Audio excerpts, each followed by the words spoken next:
guys. No. Sorry.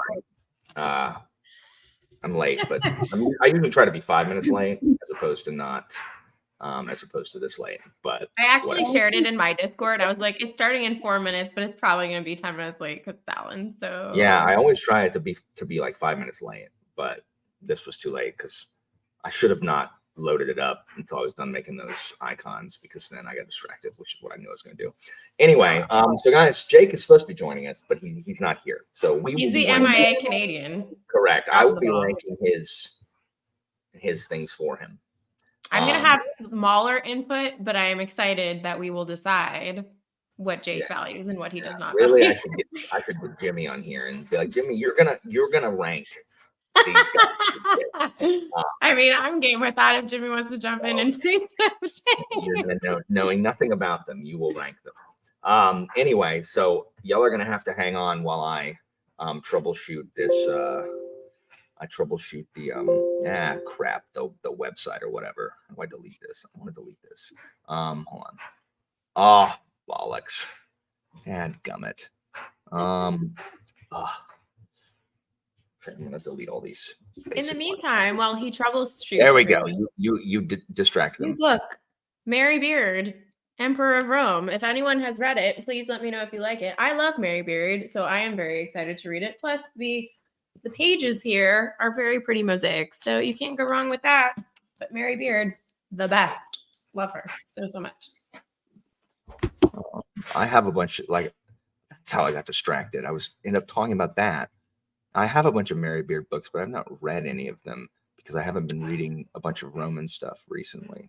My favorite one is her Roman Triumph book, which is excellent. If anyone's ever interested in what went into a Roman Triumph, it's pretty epic.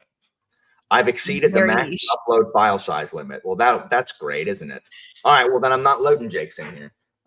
Screw him. I'm just gonna try to upload just ours. Then maybe that won't be greater than the max file size. I don't know why it would.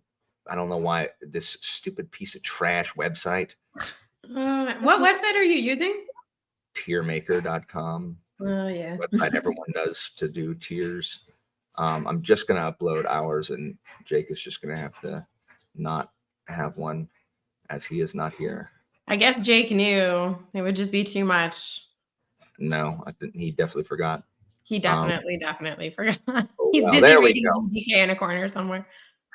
All right, cool. So they're loaded up. Oh my gosh, why are you taking so long? All right, there we go. All right, so I'm gonna share this, and we're gonna do this. Okay. Got my list. I'm pulling it up. Present. Share screen. Window. So are we starting with our top or our bottom? We're starting with chronological order. Okay. All right. So there. Boom. Look at that. Wish I could make that. I need to put it in the presentation mode. How do I put in presentation mode? There we go. Look at that. Oh, excellent. Where did the pictures go? What the actual flick? Oh my! Oh, no. You absolute. All right, hang on. That is a ludicrous feature. You hit presentation mode. It's like, hey, we're gonna erase everything that you just did. Oh my gosh. Oh geez.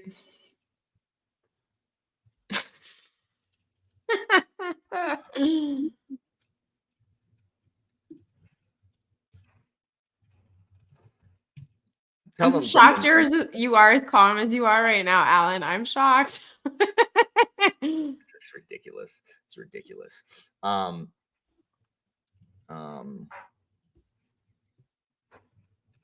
wish I remember what those tiers used to say.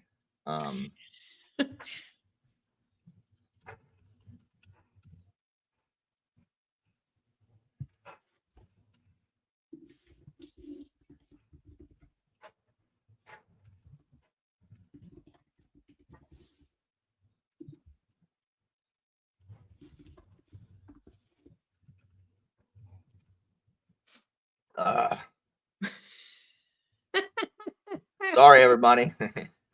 Dang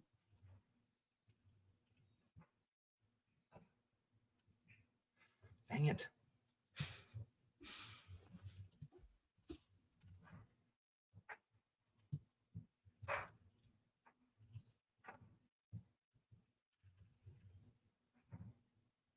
in the meantime, everyone in the comments can tell us how many times a day they think of the Roman Empire. And you can tune into Alan's channel tomorrow for a fun New Year's Eve extravaganza. So that'll be Guys, fun. I'm hosting a New Year's Eve extravaganza, and I have no idea what I'm doing on it. No, but I you have people just showing up. However, I am good at extemporaneous nonsense. So I will just, all right, well, I got rid of one of the tiers. I don't care. But now I've got to upload the dang, it got rid of the pictures too. This is madness. Everyone just skip to whenever the timestamp says we actually start. I'll because this is ridiculous. Really, I'm gonna have to download this and then re-upload it or something. This is so unprofessional. I don't care.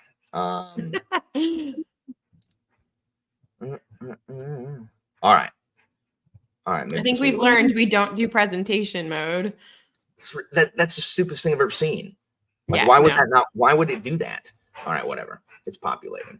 All right. Oh my gosh, it's not in presentation. It is. Okay, it is. I'm trying to. Just leave it. Just leave it. How do I make it full screen layout? What? Well, I mean that worked, except it got rid of us. All right, we'll do this. We'll do this. All right. So our tiers, we have emperoring as emperoring should be, solid emperoring. I mean, he's okay. Who cares? And then trash tier. This is also known as the Commodus tier. So I can go ahead and I'm gonna go ahead and this is not in order, but whatever. I'm gonna go ahead and slide old Commodus right there into the garbage tier. Okay. So I had actually ranked mine from 1 through. So you didn't do that. Okay. No, I will. With the tier thing, you can move them so they will be in order. If you're in the emperor tier, the god tier up here, whoever's first is your number 1. To be fair, if they were emperor, they all thought they were god tier. That was part of the job. It's okay. All right. So you heard it here, guys. Laura wants Commodus in the emperors as emperors should be. Tier. That is definitely not where we were supposed to start. All right, we'll move him down then. Okay, we're going to start with Augustus. All right, you can go first since you have actual notes. God tier, 100%. Augustus is the man. He is the first Roman emperor. Some people like to argue that Julius Caesar was the first Roman emperor, but he wasn't. Dude was a dictator, but we wouldn't have had Augustus if we didn't have Caesar, so that's fine. He is most famous, I would say, for the average person knowing him for defeating Mark Antony and Cleopatra. But from a historical perspective, he initiated something called the Pax Romana, which is a peace treaty, and that brought in a lengthy period of stability and peace. He had all the right people by him, and that's why he was super successful. His generals were the reason he won battles, but he had a great building program, and he actually came up with a whole set of new laws for Rome. He's just the best. I love him for everything. I have literally never met a bigger Augustus stan than Laura, ever. I love him. I like Augustus also. My students do not like Augustus, What? Or some of them do. And it's because he's boring. They say because he wasn't insane. How is he boring? Because anyone who legislates to my students is boring. Look, I fight this fight all the time, but good legislators are not interesting to high school students. They're not interested in stable rule. However, many of them like Agrippa or Maecenas, but they just don't. It's just Augustus is fine. I was gonna say I would almost have had Agrippa on here as an honorary mention. See, look, Noah, you got it. And I would have put him also in our top tier. I'd put Agrippa above Augustus. Oh, probably. Oh, honestly, I love Agrippa so much, but Maecenas would definitely be in the he's okay category for me of the three. Agrippa, definitely not. Agrippa was so, like Laura said, Augustus rises to power on the backs of a really good staff. He absolutely knew the people to put around him, and Agrippa was his general. Augustus had a nervous like disease. He would get like the nervous poops when battle would happen, so he couldn't Yep. lead troops. He would be diarrheaing in his tent. But Agrippa was just like the man. Yeah. And it is so weird historically. Usually the person who's winning all the armies doesn't like it when he doesn't get all the credit. But Agrippa was like he so content. Yeah. He was, I mean, and you know, the one time he's ticked is when Augustus is like, I'm gonna name my 18-year-old useless nephew as my heir. And everyone's like, really? No. Like, really? Yeah. Not the best choice. But I love Agrippa also. I'm it's not Agrippa. I do love Agrippa, but I'm putting Augustus also in the God tier. Augustus definitely goes in the. Yeah, he absolutely did. Like Augustus just knew how to. He just knew how to do it. He also had significantly less mercy than did Caesar, which you know, Augustus got rid of his political opponents as opposed to forgiving them, who then murdered him. Yeah. So, well, that's the thing. Like Caesar went around and forgave everybody after the civil war that broke out between him and Pompey Magnus because he wanted stability within the Republic, and so much of the Senate had sided with Pompey. Whereas Augustus goes, how much money do they have? And if we kill them, that money is up for grabs. So murder town. Yeah. And he also knew how to play up the fact that he was, you know, 18, 19 and used people's preconceived notions against them. They're like, oh, they think I'm a kid. I'm a danger to nobody. I'm just Cicero. I just don't understand politics. And you know, Cicero's like, oh, the boy admires me. Let's raise him, praise him, erase him. I'd be happy if we had another category for Cicero and they were all bad. Just see how bad Cicero is. You would put Cicero in trash tier? Yes, I would. That's horrible, Laura. That's and it's terrible. True. Atticus, on the other hand, as we were just saying, would be much higher because he was the best friend that tolerated him. I would not put Cicero in trash tier. I love Cicero. What? Like the thing is, I love but also dislike Cicero. Yeah. All right. So next we'll do, where's old Tiberius? All right, we'll do Tiberius. I'll go first on this one. So Tiberius, guys, if you want any sympathy toward Tiberius, Tiberius is literally the last option. Augustus does not want this man to be his heir. In fact, Augustus picks everybody. Single person, including Tiberius's younger brother, over Tiberius. Because Tiberius is just a dour, unpleasant, like petty, grudge holding. He's just like emo, like to the nth degree. But all Augustus's wife wants, Livia, like her sole goal is she's like, this guy is gonna go, like he is going to be the emperor. And Augustus is like, but I don't like him. What if what if I made like, you know, my 20-year-old grandson that, and then they all suspiciously die miraculously. Yes, because fortunately Laura and I are both in the same camp that Livia is a murderer. She's the worst, like the absolute worst. Not a fan. If there was another person we could put in the trash tier, Livia would be leading the trash tier. No, my students love Livia, especially the female ones. They love I Livia. guess because they think she's, you know, she's plotting behind the scenes. She's this murderous woman.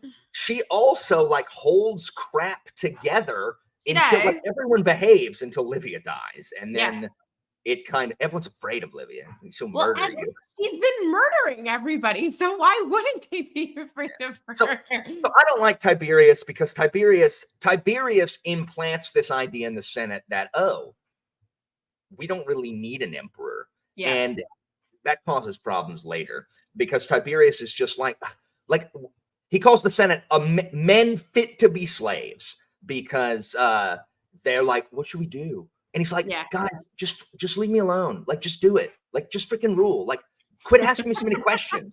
When Augustus was very hands-on, Tiberius is like, I don't want to.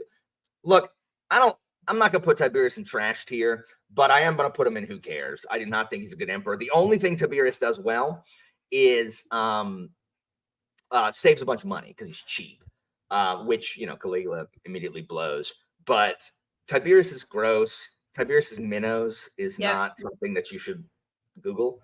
Mhm.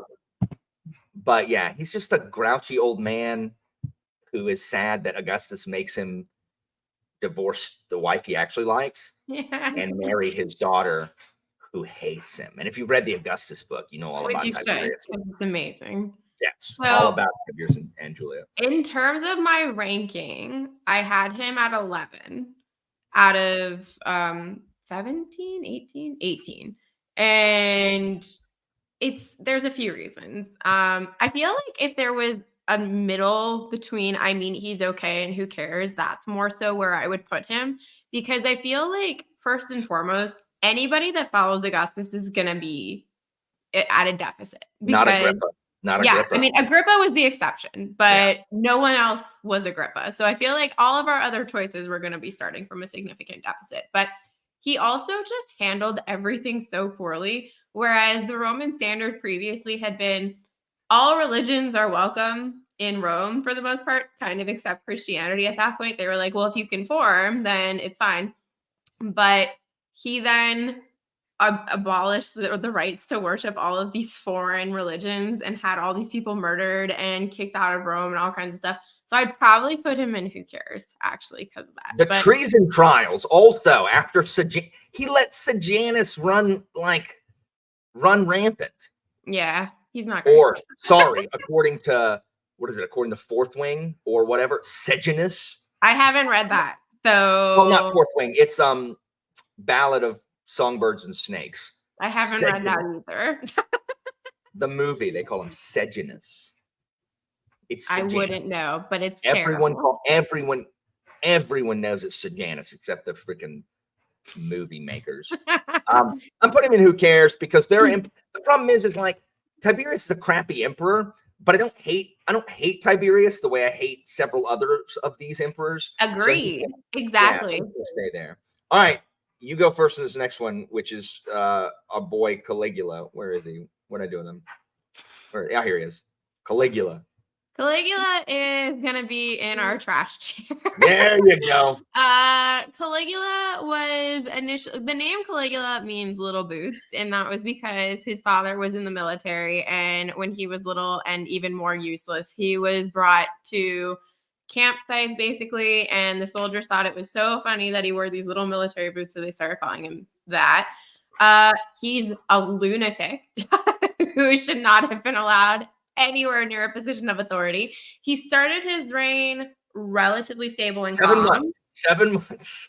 Yeah, of stability. And then proclaimed himself to be a god, started appointing his animals as senators, went to Britain to conquer Britain and ended up counting seashells instead. Like, he was just all around super useless. He wasn't as violent as some of the other trash tier emperors that we're going to discuss. But we will deviate, I promise. Especially once we hit Nerva and the rest, we'll deviate, guaranteed. Yeah. But these first ones we may be similar. Yeah, but he just had terribly erratic behavior, so much so that he was assassinated in 41 CE because everyone thought he was absolutely useless. So I'm saying their names, Anita. This is Caligula now that we're talking about, Anita. So Caligula sucks. Here's the thing. Like, his dad, everyone, first of all, everyone celebrates when Tiberius dies because they're happy that the emperor is not Tiberius. This is how much everyone hates Tiberius. Like, he got really sick and everyone thought he was dead, and there was a huge celebration. And then it turns out he recovered. He got better. And everyone's like, no. And then Can you imagine? Can you imagine that? Oh my gosh, it's so horrible, but it's so funny. I mean, especially when you already have Tiberius's complex of the last picked, whatever. But then there's months-long celebrations of the people loved Caligula, mostly because they loved his dad, Germanicus. Exactly. They love Germanicus. Like you can't overstate how popular Germanicus was. Like everyone It should have loved been Germanicus, honestly. but he died. He died. Freaking poisoned. Yeah. He was poisoned. Probably by Livia. Probably by Livia. Probably. So Germanicus is poisoned, and stupid Caligula takes over, and they're happy because it's Germanicus's kid.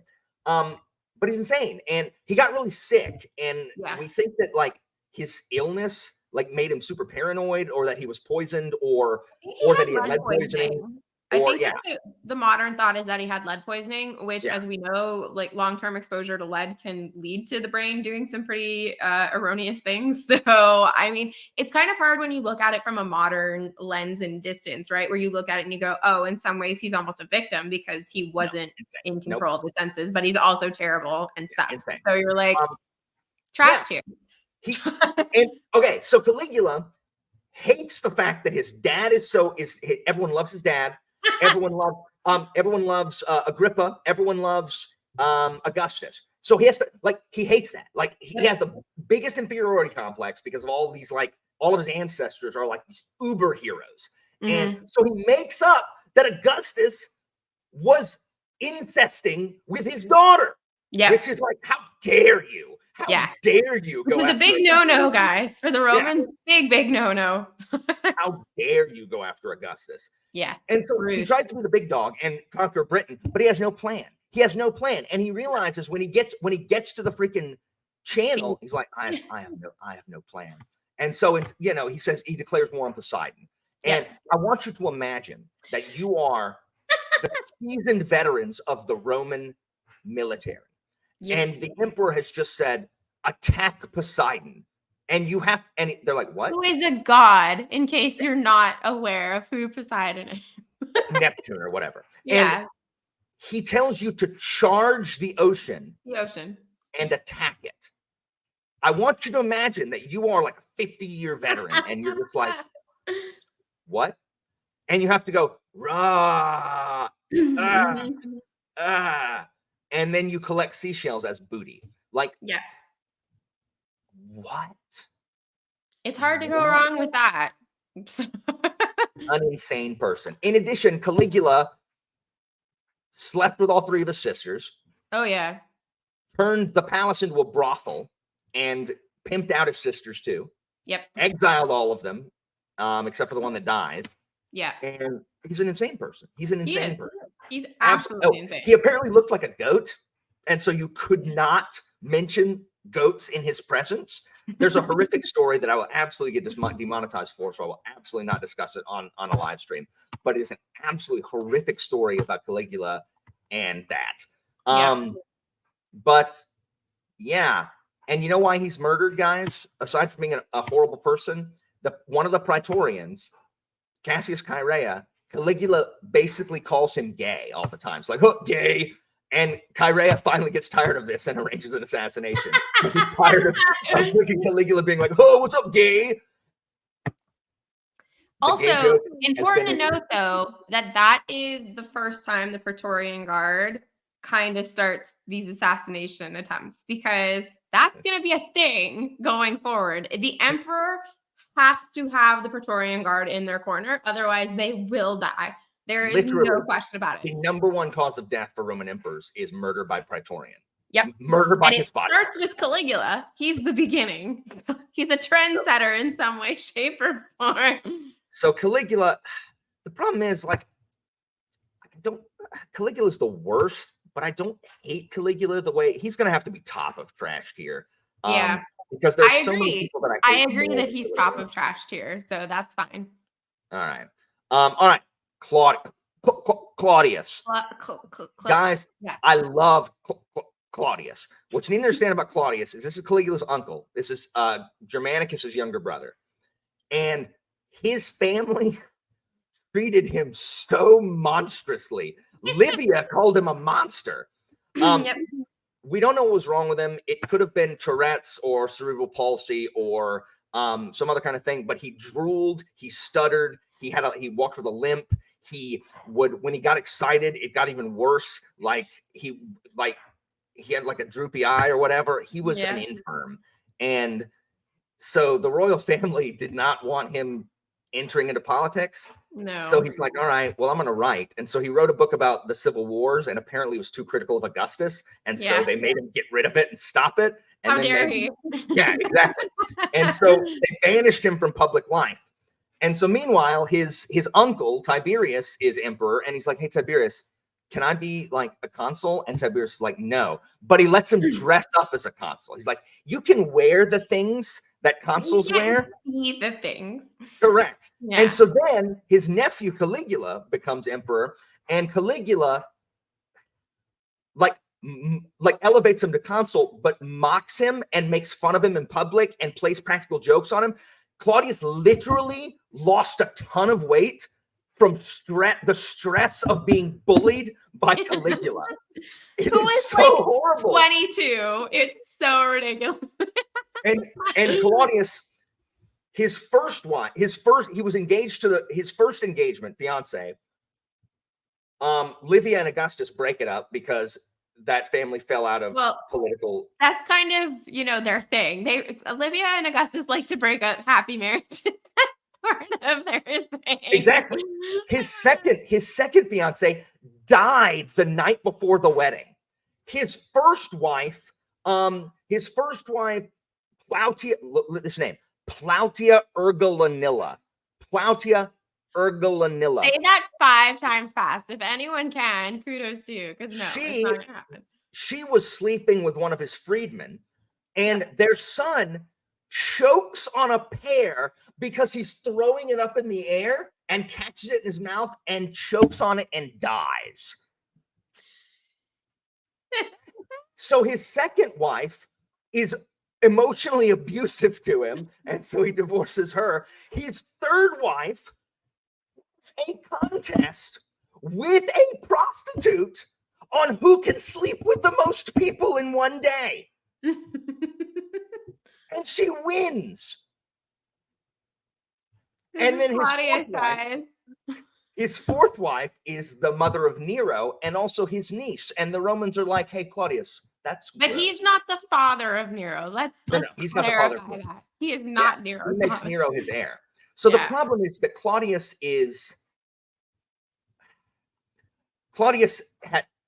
was easily manipulated by the women and the freedmen in his life. But I feel that we're not saying all of the good things. I'm getting the good stuff. I'm getting good stuff.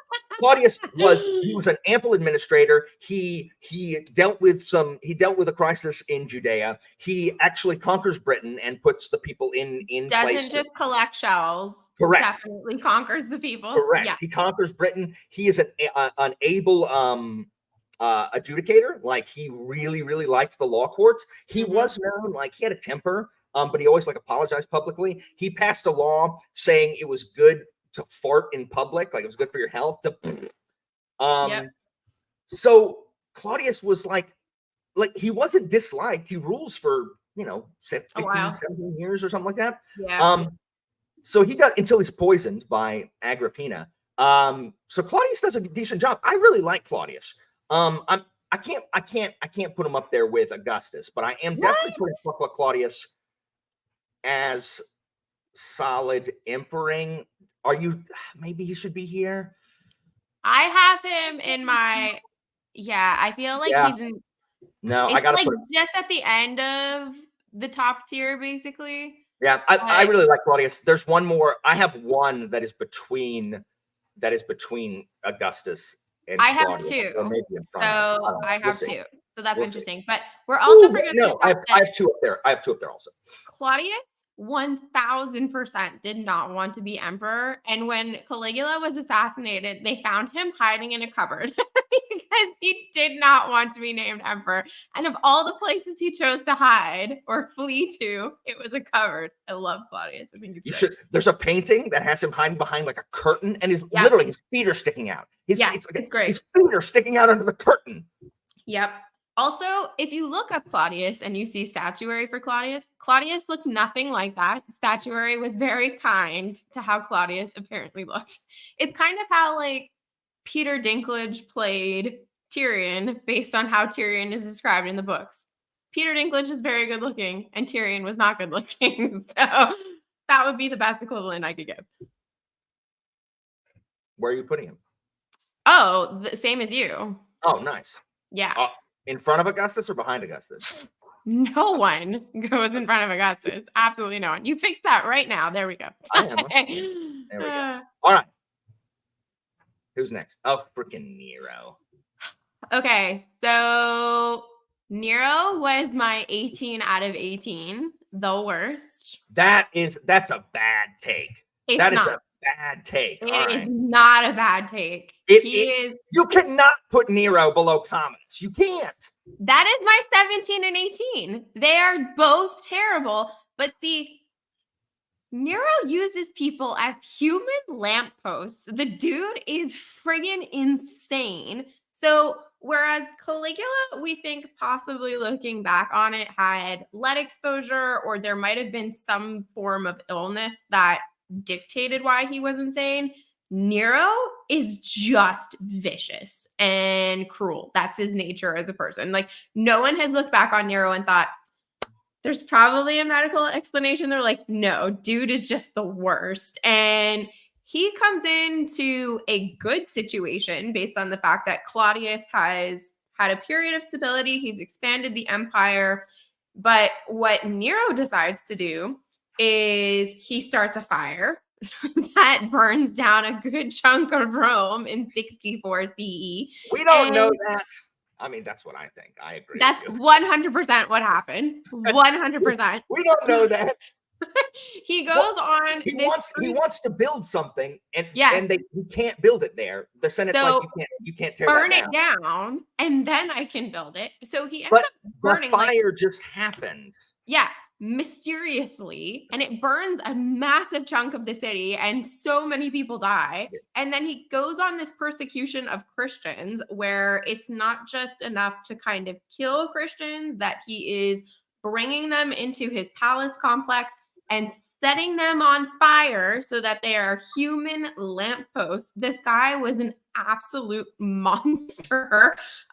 He also is incestuous. He has almost all of his family killed, his mother included. All of these are just some of the reasons why he is in my bottom position. He is the worst. Doesn't he kick his pregnant wife to death in a rage? Yes! And then castrates his boyfriend and makes him wear a dress and pretends that's his new wife? Pretty much. Yeah. So, okay, so I completely agree with Laura that he 100% burned it down. There are always historians, just like people try to say that Livia didn't poison everybody she knew. That people say Nero. Oh well, Nero didn't like it. Just like he set Rome on fire. Yeah. And then he needs a scapegoat, so he blames the Christians. Yep. The thing about Nero is, and this almost makes Nero. I haven't decided if this makes Nero better or more inexcusable, because Nero's first several years were good because he had Seneca the Younger and his Praetorian Guard Burrus guiding him. So he had two really good advisors, and Burrus had been put in place by Agrippina. His mom had chased off Claudius's Praetorians. Yeah. Replacing them with Burrus, who was her loyal animal, except that during Nero, he was like gave good advice and helped Nero guide with wisdom. Like Burrus and Seneca were 100% the hands behind the throne. And then Agrippina, his insane mother, got pissed off that they had more influence than she did. And so she arranges for both of them to get gone. And after that, when Seneca and Burrus were gone, like it was so I don't know if that makes him more inexcusable in that like he had the capacity to not be terrible. Like I don't think Caligula had the capacity to not be terrible. I mean, the one thing I will give him is that he died the Roman way, which is he committed suicide because I think he realized everything was collapsing around him. But he's Lord. Nero and Nero, like I always try to explain to my students that we in America do not understand the concept of doctors and actors being the bottom tier of society. Yep. Like slaves were doctors, or Greeks were doctors, because Romans Yeah. didn't touch dead bodies, and actors were the lowest of the low. The Like lowest. Like no women one, weren't even allowed to look at them. Like if you were an upper class woman, you could not even look at a performer. and so Nero fancied himself a A dramatist. poet. Yes, he thought he was a poet. And so he went and and you had to go. And one of Emperor's Coming Up is one of my favorites because of something that happens at a performance for Nero. But he was, from all accounts, he wasn't very good. And isn't Nero, when he dies, he's the one that's like, oh, what an artist dies in me, right? That's Nero. Yes. Yeah. We didn't talk about Augustus's final lines, which are one, I found Rome a city of brick, left it a city of marble, which is just epic as far as like, Yeah. and then the other one, which had to be ironic, did I play my part well? Then applaud as I exit. My students hate that one. It's hate so good though. But Nero, the City of Marble is my favorite. Yeah. And Nero, oh, what an artist dies in me. Like, yeah.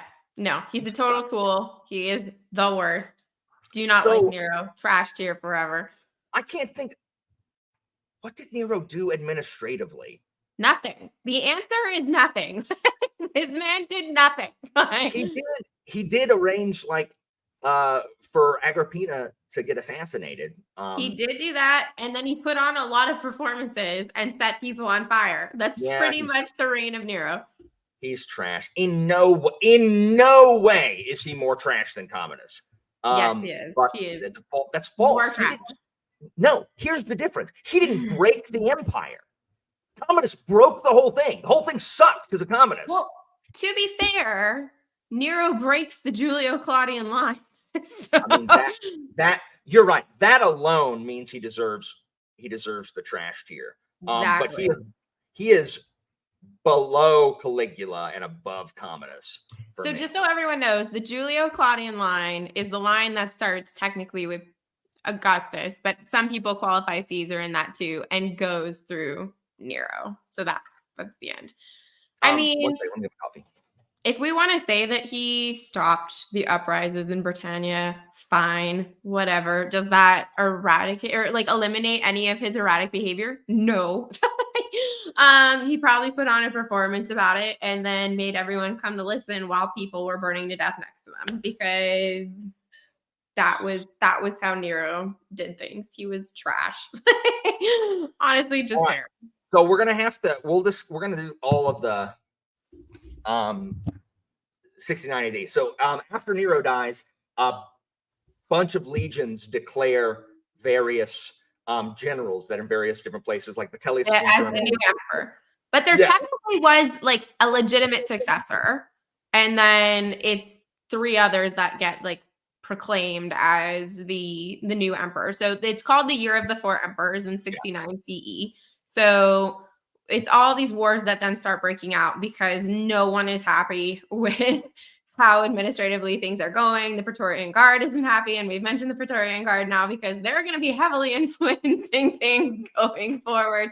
But we've seen now that Caligula was kind of a disaster and Nero was a horrific disaster. So people are starting to try to assert their own influence as to picking who the emperor is going to be. And that first emperor, I believe, is Galba. Yeah, Galba. So Galba's an old man and like an esteemed general at this time. Yeah. But he's very old, as you can see from his. He was a governor of Hispania before he was named emperor. He did not get support from the Praetorian Guard, which ended up leading to his assassination. And he was the first emperor of the 4 to follow Nero. So he was only emperor for like a few months, if that. Yeah. Because again, it's 69 AD, so they're all only emperor for a few months except the winner. But Galba, I mean, Galba's fine. I like that Galba was a decent general. I mean, he just wasn't very popular. Was Galba the one who was cheap? Was that his problem? Like, did he not pay people? I thought someone they got pissed because he wouldn't pay them their bonuses. It's possible I'm remembering it wrong. I don't remember, honestly. But he just for wasn't very me, popular among the people. yeah, I mean, for me, he goes, I mean, he's Galba's fine. okay. Yeah, that's where I'm putting Basically. Galba. He's fine. I mean, he's an emperor.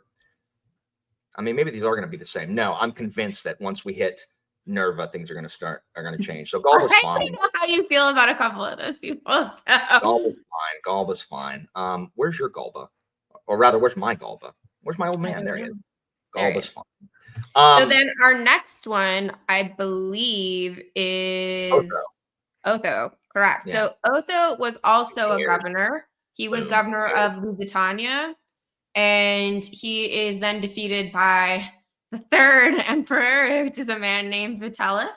And he actually commits suicide after his defeat because he realizes that he's going to be killed anyway. So he chooses to go out the Roman way. I will put him in who cares. Yeah, Galba, who cares? Or sorry, Otho, who cares? Otho, who cares? Yeah. Where are you?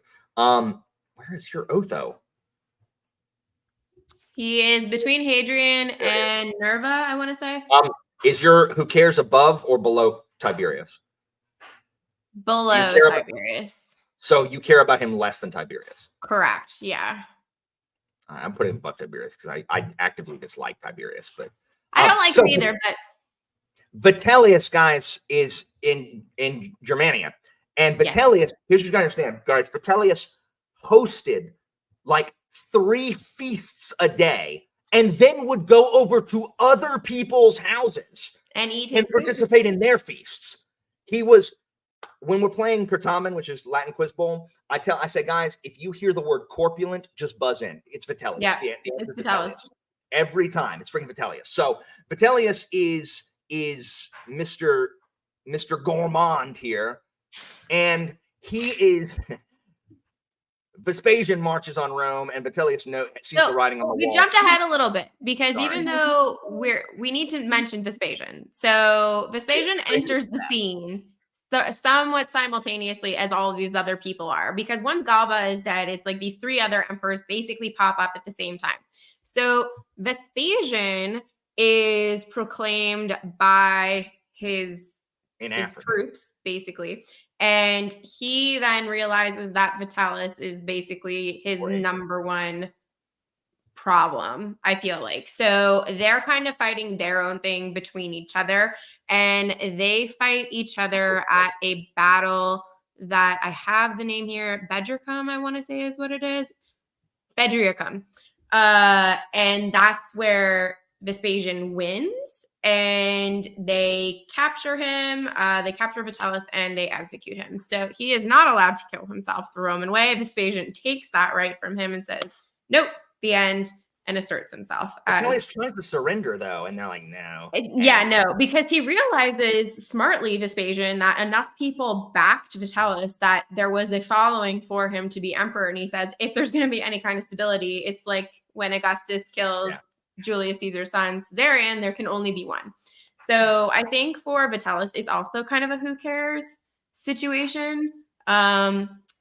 I wouldn't necessarily put him in trash tier, but like I'm putting him trash. I hate Vitellius. He's useless. Useless. I mean, yes, he's useless, but trash tier for me is like when you're also just terrible. It's more who cares scenario for me. Is he above or below Otho?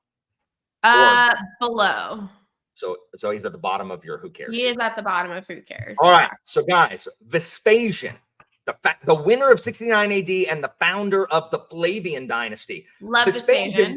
First of all, is the first equestrian emperor. So he's not from the patrician dynasties. So he's from the commoner blood. Second, he is a brilliant general. Third, and here's how you know he's a brilliant general. He fell asleep in the front of one of Nero's performances and was not executed. Yeah, they didn't kill him. Didn't kill him. So I love Vespasian. I also love Vespasian. He was high up on my list. Out of all of my numbers, Vespasian for me was 6 out of 18. That's too low. Vespasian brings stability. Vespasian puts a tax on P. So The public bathrooms, tax. Prostitution, tax. You're paying for the privilege. Vespasian. Also, I think people don't realize this. They think that the Colosseum has just kind of always been there in Rome. He commissions the Colosseum. It's not finished in his lifetime, but the reason the Colosseum exists is because of Vespasian, which obviously terrible things happened in the Colosseum. But the Colosseum is the Flavian Amphitheater. Exactly. It's called the Colosseum because it was next to the Colossus of Nero. And Mitch says we should consider Nero's contributions to the arts. You're right. We should, Mitch. I apologize. I'm sorry that didn't he want to go perform in Delphi? Like, wasn't that his big thing? Gosh, I freaking hate Nero. So I'm torn. I'm the biggest Vespasian stan like there is. I don't think. I think I like Vespasian better than I like Augustus because I don't like Augustus as a person. How dare you? Augustus is kind of a snake. I feel personally attacked by this comment. That's fine. But I'm putting Vespasian. Vespasian's my number 2. So Vespasian. Interesting. Okay, we differ here because I have him in solid emperor. No, really? Oh my gosh, that's what a.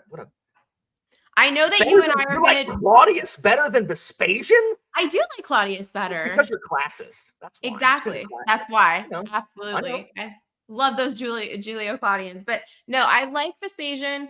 I feel that he comes into a period, obviously, that's quite tumultuous and creates some stability. Restores order. He does restore order, but just not my favorite. Part of it, I will say too, though, is that as it goes in terms of historical periods to study, I don't love that dynasty in terms of when it happens. It's just, I love the Julio-Claudian period, and I like when we get a bit later with the Severan period, which is quite a bit later, but the in-between parts of it are a bit less interesting for me. But that's just my personal feeling. Screw the Severans. I know, but for art and architecture, which we talked about earlier, they're very important. So after Vespasian, his son, who only rules for 2 years, which is Titus. Does Titus just die? Does he just get sick? Titus dies of a fever. They are not sure if it's due to natural causes or if it's essentially foul play. It's like Libya resurrected herself and killed Titus. So guys, Titus goes right here in the top of solid. I love Titus. Titus, my students hate Titus because they think he virtue signals. Because Titus because he said one day he didn't do a good deed for anybody. So he said, I've wasted a day. Yeah. Because he spent an entire day without doing a good deed for someone. And my students think that's virtue signaling. So he's known as being quite compassionate, which is interesting because he completes the construction of the Colosseum. Oh my God. This right here is one of my students who's going to come in here and defend Domitian. Just ignore him. Domitian You're sucks. wrong. I know. Wrong. Domitian is not good. So whatever. No, Titus goes up here. I love Titus. He had a Jewish mistress that everybody disapproved of, Berenice, right? I believe that was her name, yeah. But I also have him in solid emperoring. Yeah. Do you have him above or below Vespasian? Probably below, because he can't be there without Vespasian. So it's kind of just the natural order that he has to go after Vespasian, I feel like. All right. So go ahead with Domitian. Okay. So Domitian is known for having an autocratic rule in military campaigns. No, Mitch, it is not. Not the same. But I am very sad that the guy that played Titus Pullo died this past year. Ray Stevenson. It was very, very sad. He adopted a more authoritarian style than his predecessors. He conducted extensive building projects, including the Domus Flavia, and faced several conspiracies, and people disliked him so much that they killed him. That's basically Domitian. I don't think he's that great, but he's not also the worst. He ruled for way too long, considering how much he sucks. Yeah, it's true. I'm kind of surprised that he wasn't killed sooner, based on how we've seen the Praetorian Guard work. But you gotta understand that Domitian had the biggest little brother complex, because no one liked him. Everyone freaking likes Titus. Everyone loves Vespasian. And then Domitian comes in and people are like, no one cares. Nobody cares. Nobody likes you. You're not Titus. You're not Vespasian. It's not the best brother scenario, though. One time we'll have to talk about Caracalla and his brother Caracalla, but that's for another day. Caracalla and Gay just suck. My Yeah, favorite it's thing, hilarious. my literal favorite thing about Caracalla and Gaeta is that they hate each other so much that they literally Brady Bunched the palace, built a second entrance, drew a line down the middle that no one can cross. Like, yeah. that's your side. That is ridiculous, Laura. But also Like, the best case of Damnatio Memoriae ever. It's so good. It's hilarious. I love Damnatio It's Memoriae. hilarious. But anyway, Domitian is, I don't know if he's in who cares or trash tier, like, because he's not so terrible in my opinion that he's trash tier, but he's also just there. So in my opinion, he's in who cares. Where and who cares? I think that I would put him after Tiberius. Yeah. I don't like Domitian at all. So is he trash tier for you? Yeah. That's a bold claim. Okay. I think with like you have Nero and Caligula. Why don't you wait till you see where I put Marcus Aurelius? I know. I'm just waiting. I'm also waiting for your Hadrian claim, which I think you're gonna put him in. I mean, he's okay, or who cares? Just wait. I have a freaking my student right here is a freaking Hadrian stan. I love Hadrian, so I'm okay. ready Guess what? You don't get points as the Roman emperor if you don't hang out in Rome at all. True. Very, very true. I hate that. Makes me angry. It makes me irrationally angry. And get ready, Alan, because it's going to be happening. So just brace yourself. So who's next? Hold on, I haven't put Domitian anywhere yet. Oh, I thought he was just going in trash. I haven't decided. I'm debating. I don't think Vitellius is too much of a persona non grata. I've got to put him up here with there you go. But Domitian could be the top of trash tier. I don't care what the army liked. He's going there at the top of trash tier. I don't like Domitian. I don't like his whiny little brother complex. Get out of here. Like, here's the thing.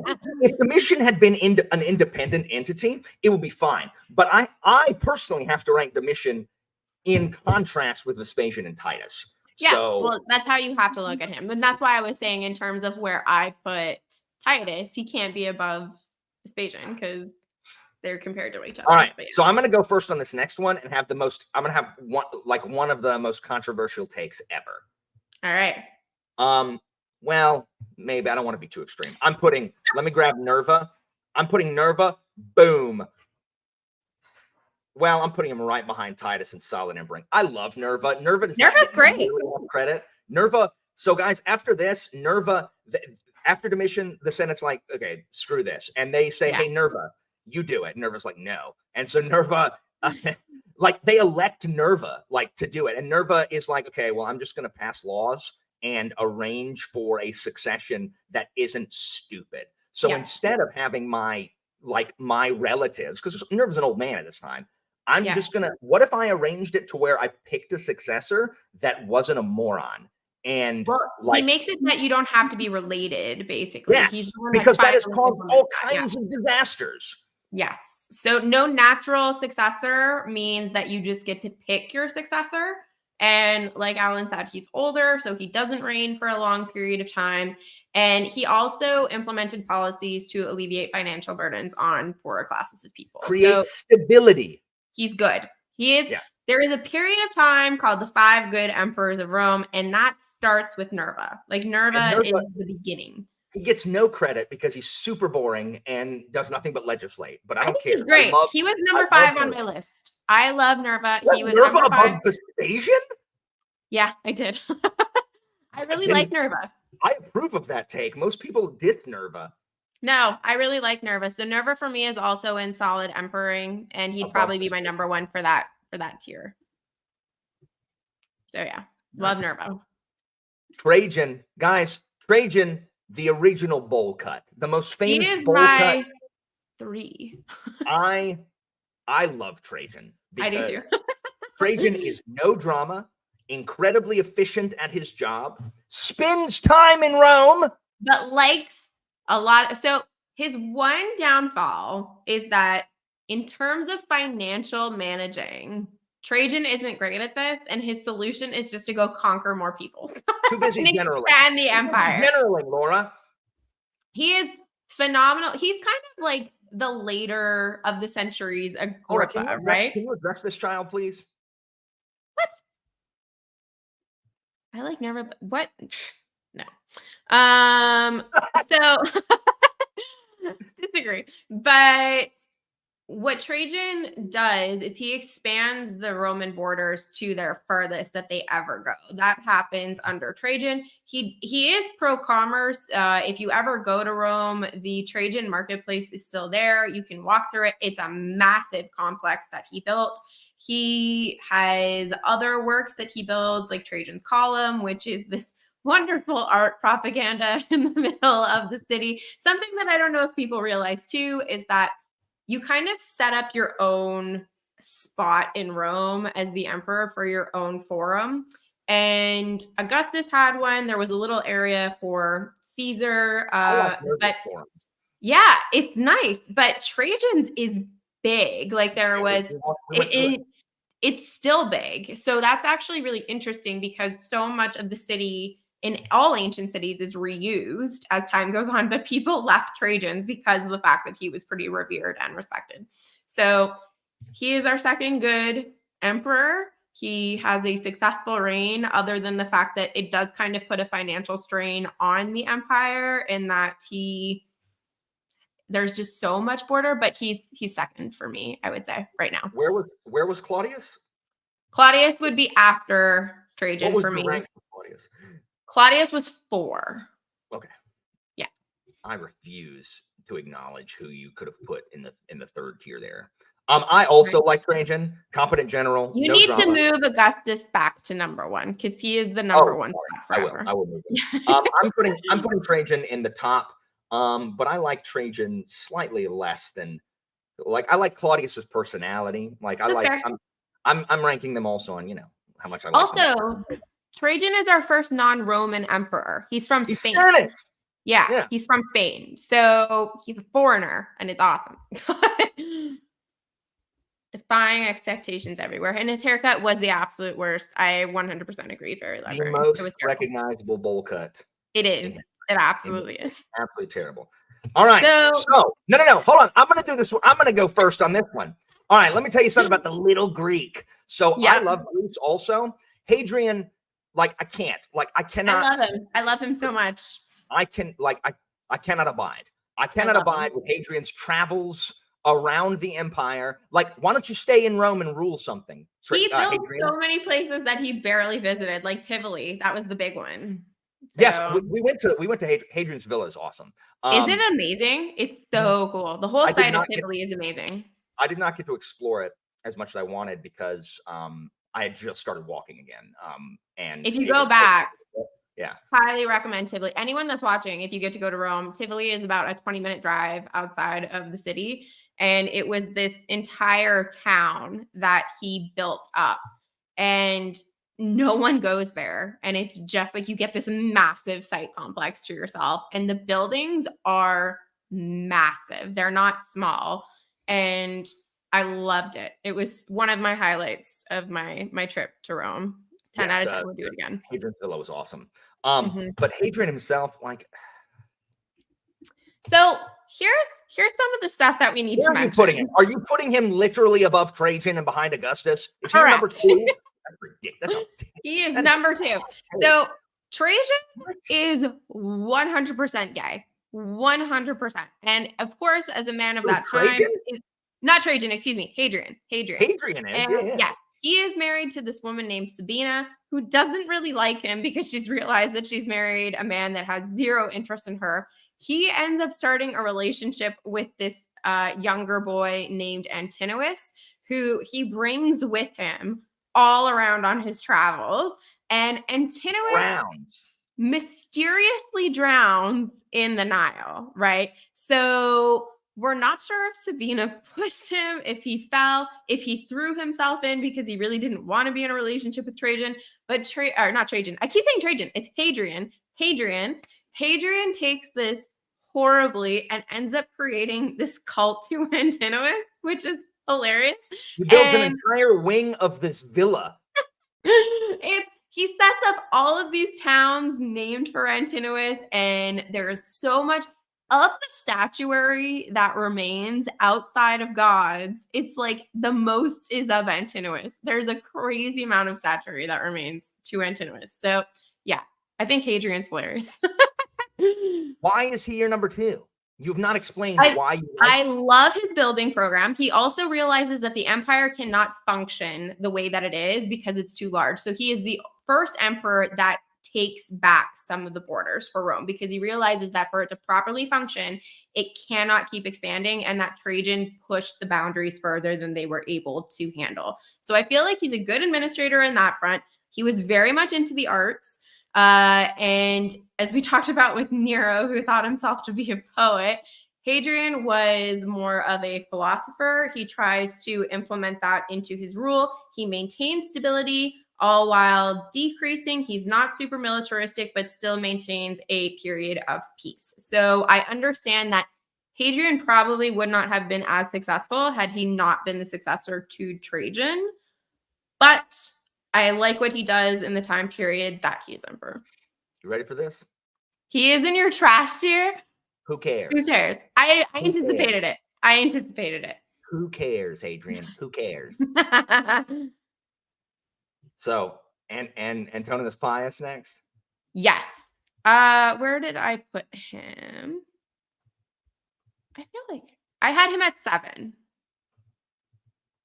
So Antoninus Pius, he's known for having a peaceful and prosperous rule because he's once again one of these 5 emperors. It's long, isn't it, like 20-something years? He rules for a good amount of time. And that's the thing. Like when we talk about the end of the Julio-Claudians into that period of 69 CE/AD, there's a ton of emperors in that time period, right? But then we get into these 5 solid emperors, and it actually spans a good amount of time. Yeah, 23 years. Damn. Yeah, he very much also promoted the arts and literature during his reign. And he, one of, if not the best thing he did, is he leaves a massive surplus when he dies to the Roman treasury, which very much needed. So he was very good with financials. So for that, I have him at. He builds he expands the wall though outside the Pomerium, right? Isn't he? I believe so. Yeah. The Antonine Wall. Yeah. So where are you putting him? I like him. I'm putting him in solid emperor. I like Varus. Solid emperor. Pius. But I would put him after Nerva. Yeah. I'm putting him after Nerva also. Few more. So I like Lucius Verus because he's a playboy and won't do his job, and he's just hanging out, being like the party cool guy. I like Varus. I like him too, but I put him in. I mean, he's okay. Yeah, I would put him in the same spot as you. That he's my friend for. I mean, he's okay. So just so people know, Lucius Verus is a co-emperor. He is co-emperor with Alan's absolute favorite emperor, Marcus Aurelius, and he rules alongside him during the Parthian War and the beginning of the Marcomannic Wars. He dies possibly due to a plague. They're not really sure. It's never a clear-cut answer when you're a co-ruler, right? This is the Antonine plague, right? Yes, it is the Antonine plague, which kind of devastates a lot of areas. So it's not impossible that it's this, but also you have people that are like, well, it was probably someone in Marcus Aurelius's camp because they wanted him to be sole emperor. But based on the personality that we have come to know of Marcus Aurelius, or what they wanted us to know about Marcus Aurelius, it doesn't really sound like something he would have done. But for the time that he is emperor, Lucius Verus is good dude. Doesn't do a whole lot. You ready? Yeah, go ahead. So Marcus Aurelius is next. People might know him from such YouTube videos as the Meditations, where he looks like he has spent an infinite amount of time at the gym. So, like, that seems to be the new trend. He is super famous for having written this book called The Meditations, which is fine at best. It was his journal. It was his journal. It really wasn't that great. Treatise. No, I feel like people have given a lot more credit to Marcus Aurelius than possibly earned. And like, I don't know, Seneca or other like major Stoic writers. Yeah, exactly. So his big thing is that he is the last of the 5 good emperors. This is the end. And I think that also often gets ignored with the fact of who Marcus Aurelius chose to be his successor, which obviously sometimes when you choose someone, they present themselves very differently than they end up being when they rule. But Marcus Aurelius knew exactly how useless his son was before he died. Exactly how useless. And he picks him anyway. He does. So, I mean, I have him and I mean he's okay. No matter where. Where is he? You have him above Varus? No, he's my bottom one. Oh, guys, it does not matter. Like, he's over freaking fighting wars on the border, whatever. Nothing Marcus Aurelius does, like everything he does, is nullified by the fact that he chooses freaking Commodus as his successor. Nerva has established a successful pattern of ruling the emperor. And Marcus Aurelius, he knows better. Marcus Aurelius knows better. No, never mind the fact that the empire's been in relative peace for since Nerva. But you know what? Marcus Aurelius, don't worry. I got this, guys. I'm going to name my son, whom I know is useless. Yep. I know that he is useless, and I'm going to name him anyway. So, no matter what he does, unforgivable, he goes right here, barely. I moved mine there. Barely above Commodus. That's where he goes. Oh, boy. Above Commodus. That is how much I dislike. Like, it doesn't matter. I don't care what else he did. Well, also the fact also that he's the dude bro, like, Giga Chad meditation crap. Why has this become a thing on YouTube? Like, what has prompted this? Joanna is the one that brought it to my attention, and it's highly concerning because there are so many. I told her to go look it up. I said, go look up YouTube videos of it. Yeah, and then she told me, and I don't get it because there's so many other better things you could read from the ancient world, guys. So much that is better, but yeah. But that requires effort, and like this dude alpha male crap. Like it's the path of least resistance. Pick it.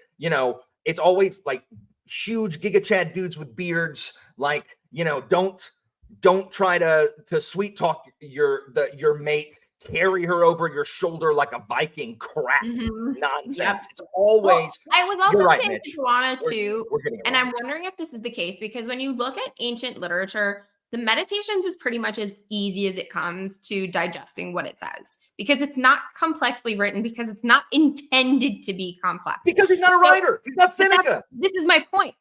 When we think about classical literature in the sense that lots of beta energy, clearly, Jimmy. No alphas here whatsoever. When we think about classical literature from the ancient period, we tend to ascribe a level of intelligence to people that go out of their way to read it, right? It's typically educated people with university degrees that have read the Iliad, the Odyssey, whatever. So I feel like it's one of those things that someone can say, I've read classical literature, therefore I'm of that upper echelon of intelligence. Whereas I'm like, pick something else. Like, I don't ascribe people's intelligence to what they read because people can be as smart as they want and read whatever they want. I don't care. But the Meditations is basic in terms of ancient literature. Pick something better. Just find anything else. It's fine.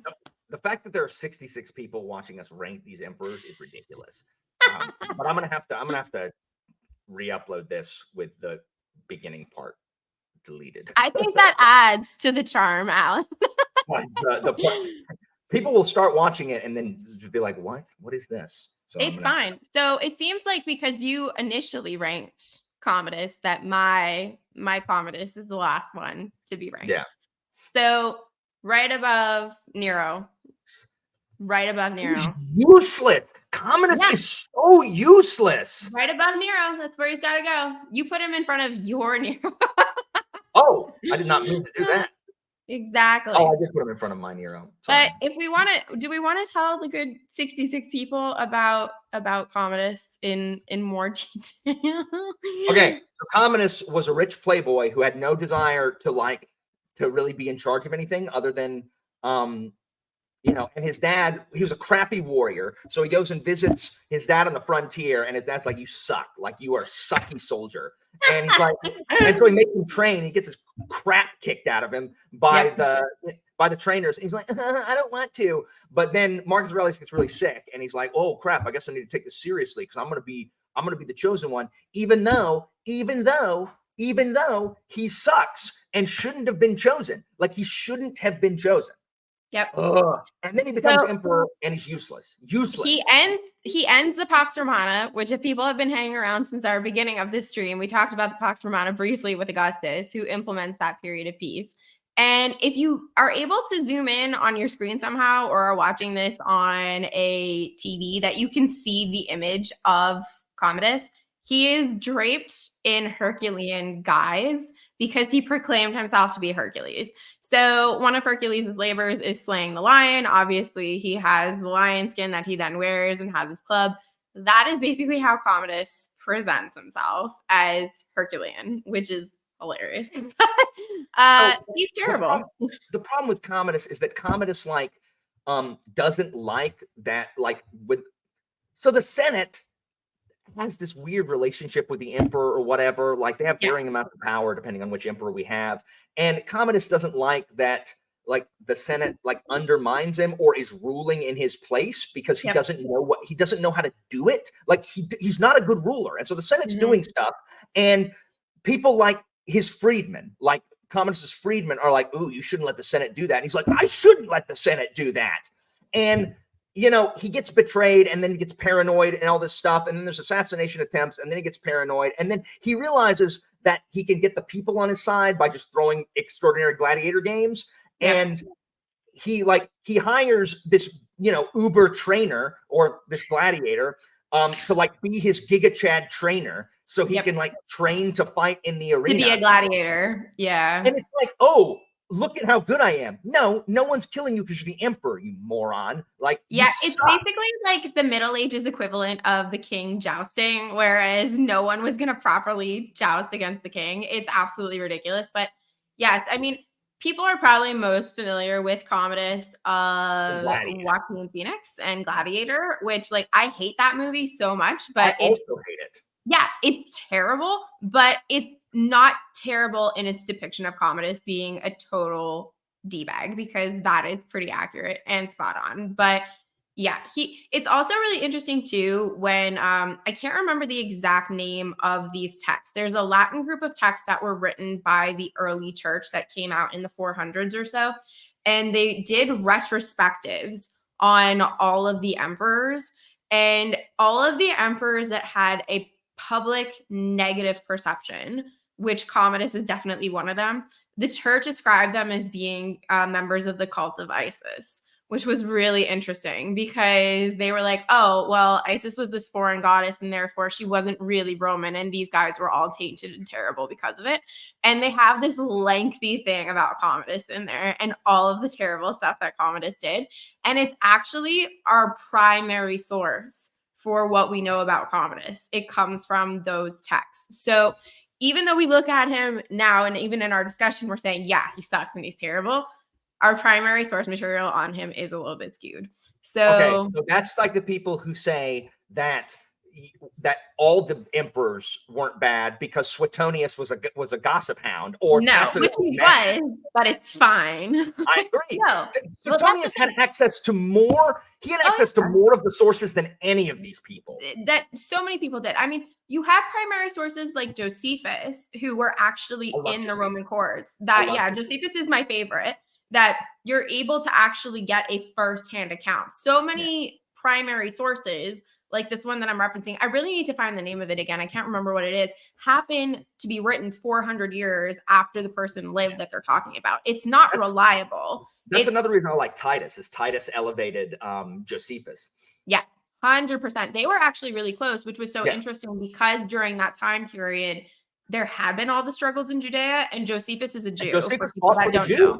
He was a turncoat. Yeah. So it was really, really interesting that he did have the level of prestige that he did, and was valued as much as he was. And Titus is the one that gives that to him. So yeah, definitely interesting when you start looking at the primary sources. And just so y'all know, Commodus is drowned in the bathtub by his wrestling coach. Yeah, he is. Which is when you know you're really well liked by everybody. The problem is that Commodus breaks the empire, and the empire is never the same. Because right after this, we have the year of the 5 emperors. And then we have the Severance, which, whatever. Like, it doesn't I will matter. say, though, we have not discussed. It is the Historia Augusta. Thank you, Cy Kepler. Oh, thank you. But yeah, that is 100% what it is. But the worst emperor we did not discuss because he comes much later, and that is Constantine. There is no emperor that. Thank you.